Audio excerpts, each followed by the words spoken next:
Hello മക്കളെ, നമുക്ക് 1 മിനിറ്റിൽ 4 മാർക്ക് വാങ്ങിയാലോ? നമ്മുടെ India economy through various sectors എന്ന് പറയുന്ന ഇന്ത്യയും സമ്പദ്ശാസ്ത്ര വിവിധ മേഖലകളിലൂടെ എന്ന് പറയുന്ന ചാപ്റ്റർ ഉണ്ടല്ലോ. അത് ഏറ്റവും പ്രധാനപ്പെട്ട ഒരു ഭാഗമാണ് നമ്മുടെ എംപ്ലോയ്മെന്റ് എന്ന് പറയുന്ന തൊഴിൽ സംഘടന, തൊഴിൽ മേഖല എന്ന് പറയുന്നത്. അതിൽ ഏറ്റവും ഇമ്പോർട്ടന്റ് ആയിട്ടുള്ള ഒരു ഏരിയ ആയിരുന്നല്ലോ മക്കളെ സംഘടിത മേഖലയും അസംഘടിത മേഖലയും തമ്മിലുള്ള ഓർഗനൈസ് സെക്ടറും അൺഓർഗനൈസ് സെക്ടറും തമ്മിലുള്ള കമ്പാരിസൺ എന്ന് പറയുന്നത്.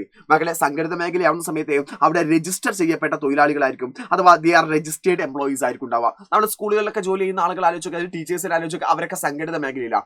അസംഘടിത മേഖല അൺഓർഗനൈസ് സെക്ടർ എന്ന് പറയുന്ന സമയത്ത് നമ്മൾ ആലോചിക്കേണ്ടത് നമ്മുടെ നാട്ടിലെല്ലാം കൂലിപ്പണിക്ക് പോകുന്ന മനുഷ്യന്മാരാണ്. അവർ രജിസ്റ്റർ ചെയ്യാത്ത തൊഴിൽ മേഖലയാണ് അൺരജിസ്റ്റേർഡ് എംപ്ലോയ്മെന്റ് ആയിരിക്കും. കൂടാതെ തന്നെ ഇവിടെ എന്ത് ചെയ്യുന്നുണ്ടാവും? സ്ഥിരം തൊഴിലുണ്ടായിരിക്കും, പെർമനന്റ് ജോബ്. സ്കൂളിൽ എല്ലാ ദിവസവും ജോലിയില്ലേ? ഇവിടെയാണെങ്കിൽ പെർമനന്റ് ജോബ് ഉണ്ടാവോ? ഇല്ല. No assurance of the permanent job. സ്ഥിരം തൊഴിൽ ഉറപ്പ് നൽകുന്നില്ല.